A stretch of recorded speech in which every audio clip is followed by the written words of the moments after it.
power was never what you thought it was. It was never just money, never just kings, never just governments. Real power lives somewhere darker, somewhere closer, inside the stories people mistake for reality. There comes a moment in almost every human life when the illusion begins to crack. It does not happen with noise. It does not happen with a dramatic revelation or some grand speech that changes everything overnight. It happens slowly, almost invisibly, like a shadow crawling across a wall. One day, you begin to notice that the world does not move the way you thought it did. The rules you were taught feel incomplete. The stories you believed start to sound rehearsed. The faces of authority begin to look less like protectors and more like performers. And beneath all of it, under the surface of laws, institutions, speeches, elections, headlines, and ceremonies, you start to sense something older, colder, and far more powerful than you ever imagined. You begin to sense power itself. Most people spend their entire lives surrounded by power without ever understanding it. They think power belongs to presidents, kings, billionaires, generals, celebrities, or men standing behind podiums. But that is only the costume. That is the theater. Real power has never depended on crowns, uniforms, or titles. Those are symbols, and symbols are useful, but symbols are not the source. The source is much darker. Real power begins in the mind. It begins in perception. It begins the moment one human being learns how to shape what another human being believes is real. This is the part no one tells you. Power is not mainly about force. Force is crude. Force is expensive.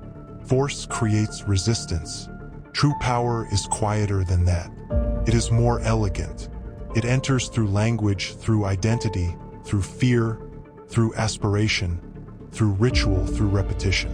It does not need to break a person if it can train a person. It does not need to imprison a person if it can condition a person. It does not need to silence millions if it can teach millions to repeat the same lie to themselves. That is why the most powerful systems in history were not always the loudest. They were the systems that learned how to become invisible.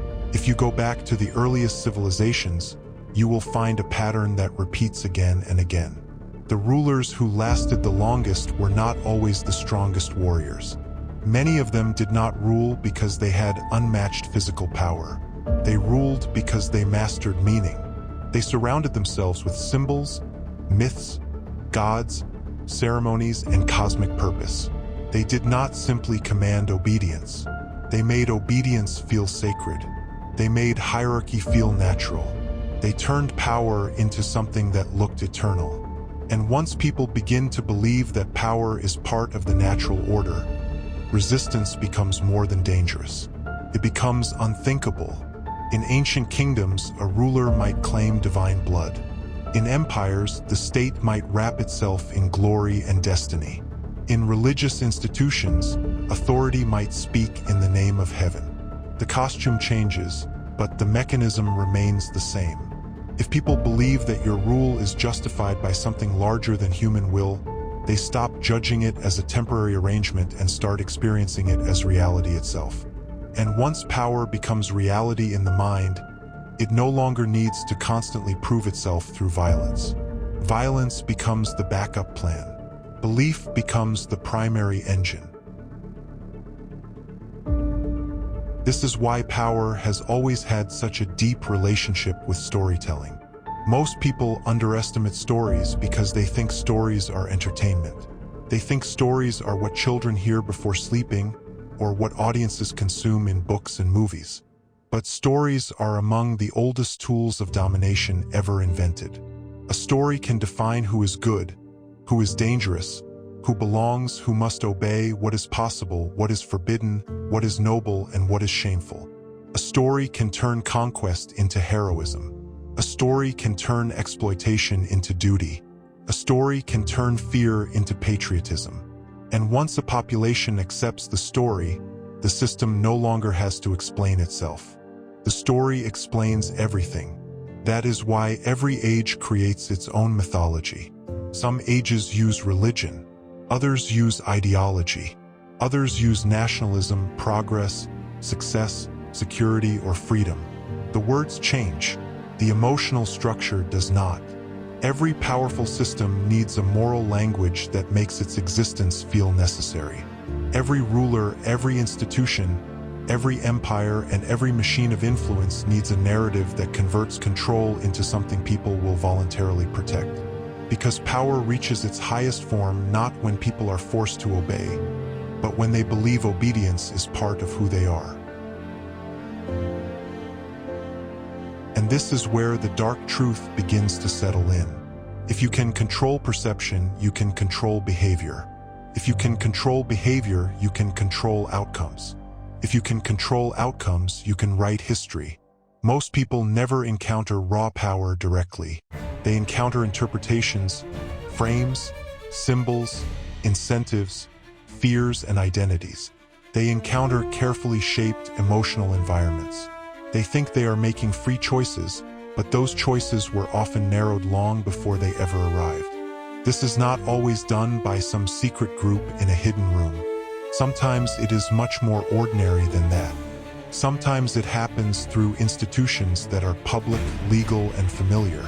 Sometimes power hides best in plain sight. Modern people often imagine that they are less vulnerable to control than ancient people were. They think they are too educated, too informed, too skeptical to be shaped the same way. But that confidence is exactly what makes modern manipulation so powerful. The more certain you are that you cannot be influenced, the easier it becomes to influence you. Ancient systems relied on visible rituals. Modern systems rely on psychological sophistication. They understand attention.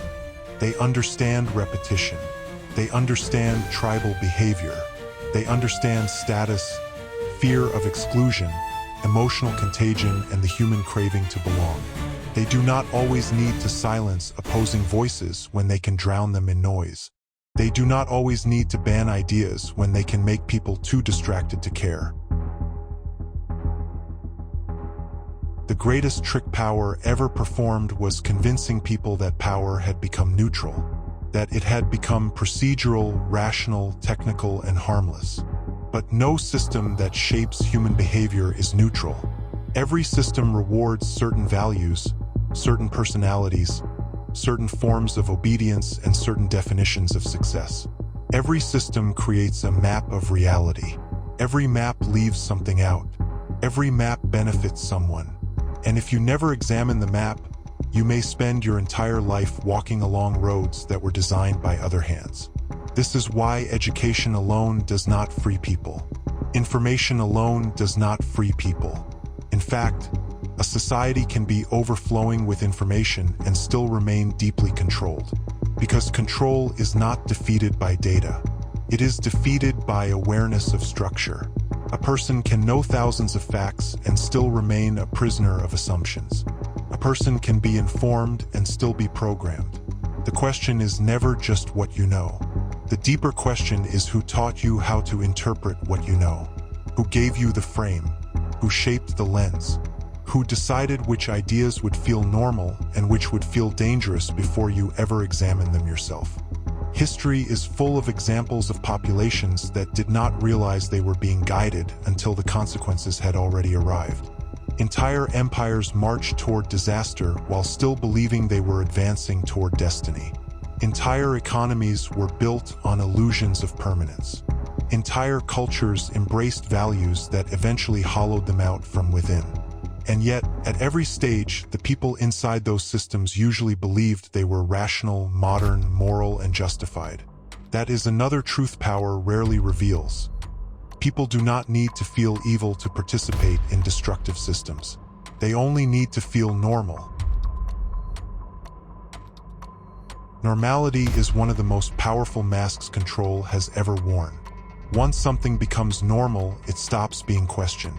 Once it stops being questioned, it begins to shape character. And once it shapes character, it reproduces itself without needing constant enforcement.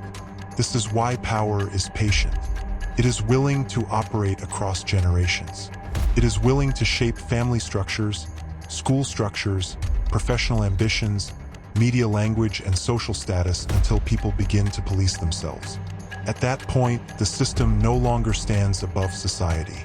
It lives inside society. It lives inside instinct. It lives inside aspiration. It lives inside shame.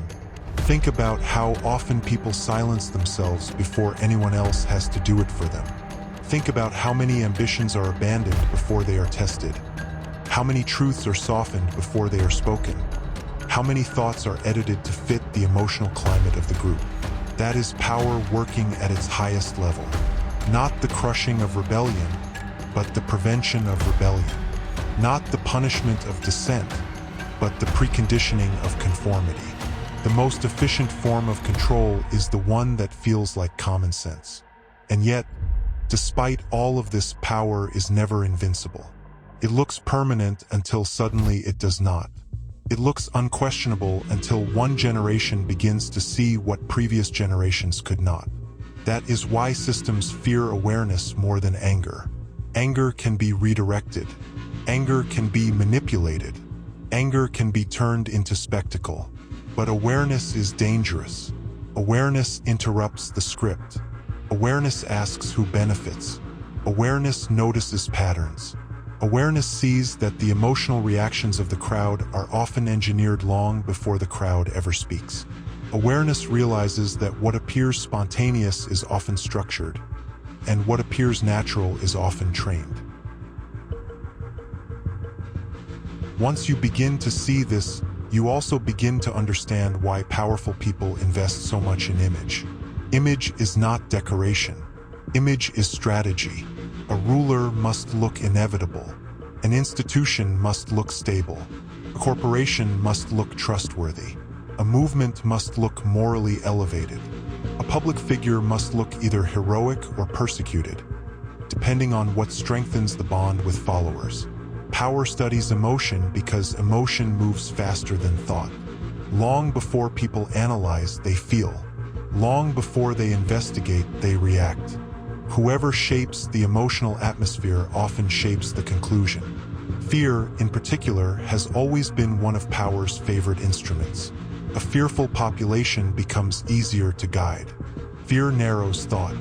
Fear increases dependence. Fear makes people tolerate measures they would otherwise reject. But power does not rely only on fear. It also uses hope, aspiration, and vanity, promises belonging, promises meaning, promises status. It offers people the pleasure of feeling superior to some group below them or morally purer than some group outside them. People do not only submit because they are afraid. They also submit because submission is often packaged as identity. This is why some of the most powerful systems are not built on open oppression but on emotional reward. They give people language to feel important. They give people symbols to defend. They give people enemies to despise. They give people scripts that transform obedience into virtue. Under those conditions, control becomes deeply intimate. People do not experience it as control. They experience it as self-expression. They call it their values, their side, their tribe, their mission, their truth. And because they feel morally alive while participating in it, they rarely stop to ask whether that life was partially manufactured for them. Every community needs authority of some kind. The dark truth is not that power exists. The dark truth is that power constantly seeks to hide its own mechanisms. It wants to be obeyed without being understood. It wants to be felt without being examined. It wants people to focus on personalities while ignoring systems, to fight over visible conflicts while remaining blind to invisible incentives. And that blindness comes with a cost. When people do not understand power, they become easy prey for it. They fall in love with image instead of principle. They chase symbols instead of structure. They worship confidence, dominance, wealth, or charisma without asking what those traits are attached to. They confuse visibility with legitimacy. They assume that because something is established, it must be justified. They inherit emotional maps without ever checking whether those maps lead anywhere worth going. Some of the most tragic moments in human history were not created by monsters who looked monstrous. They were created by ordinary people inside systems they did not fully understand, following incentives they did not question, repeating beliefs they did not examine, defending structures they did not design. That is what makes power so dangerous. It does not merely oppress from outside. It recruits from inside. It uses the human desire for order, certainty, belonging, and recognition. It speaks in a voice that sounds familiar. It wraps itself in whatever values a population already finds comforting. So how do you resist something like that? Not with paranoia, not with blind rejection of all authority, and not with the childish fantasy that one day power will simply disappear from the world. You resist by becoming harder to script. You resist by studying incentives, by questioning narratives, by paying attention to emotional framing, by asking who benefits from the version of reality being offered to you. You resist by refusing to mistake repetition for truth. You resist by learning that systems are strongest when they remain unnamed. The moment you can describe the mechanism, you weaken its hold over your mind. The first battlefield of power has always been internal. Before any revolution changes streets, laws, or institutions, something changes in perception. A person sees through the performance. A person notices the frame. A person realizes that authority often depends less on truth than on coordinated belief. That realization can be dangerous because it strips away comforting illusions. But it can also be liberating because the mind that sees structure becomes harder to dominate. This does not mean that awareness makes you untouchable. No one is fully beyond influence. No one escapes culture, language, fear, or desire. But awareness changes the relationship. Instead of drifting through ready-made narratives, you begin to test them. Instead of worshiping power, you begin to observe it. Instead of asking only who is right, you begin to ask what game is being played, what emotions are being activated, what assumptions are being smuggled in, what role you are being invited to perform. And maybe that is the most uncomfortable truth of all. Power survives not only because the powerful are intelligent, strategic, or ruthless. It survives because so many people prefer certainty over freedom. They prefer a script over ambiguity. They prefer belonging over independent thought. They prefer the comfort of a ready-made identity over the burden of examining who they have become. Power does not merely dominate weakness. It feeds on the human hunger to be told what reality means. That is why understanding power is not just a political question or a historical question. It is a psychological question. It is a spiritual question. It is a question about the kind of human being you are willing to become. Will you live by inherited narratives, or will you interrogate them? Will you confuse spectacle for truth? Will you let language think for you? Will you mistake approval for meaning? Or will you endure the discomfort of looking directly at the invisible architecture shaping your world? Because once you see it, you cannot fully unsee it. You begin to recognize that the world has always been shaped not only by armies and money, but by stories, symbols, perceptions, and emotional design. You begin to understand that the most powerful prison is the one people are trained to decorate for themselves. You begin to see why so many systems fear independent minds more than violent ones. And you begin to understand that real freedom has never started with permission. It starts the moment a person decides to examine the forces that taught them what to fear, what to worship, what to pursue, and what to obey. The dark truth about power is not simply that someone has it. The dark truth is that power wants to live inside your assumptions. It wants to define your emotional reflexes before your reasoning begins. It wants you to inherit a world without noticing the architecture beneath it. And the moment you start asking deeper questions, the moment you stop reacting exactly as expected, the moment you become less predictable to the systems around you, you become something power has always struggled to control. You become aware. And awareness, in a world built on managed perception, is the beginning of real danger. If you see what most people ignore, subscribe to Hidden Empire. Because the stories that shape the world are never the ones told in daylight.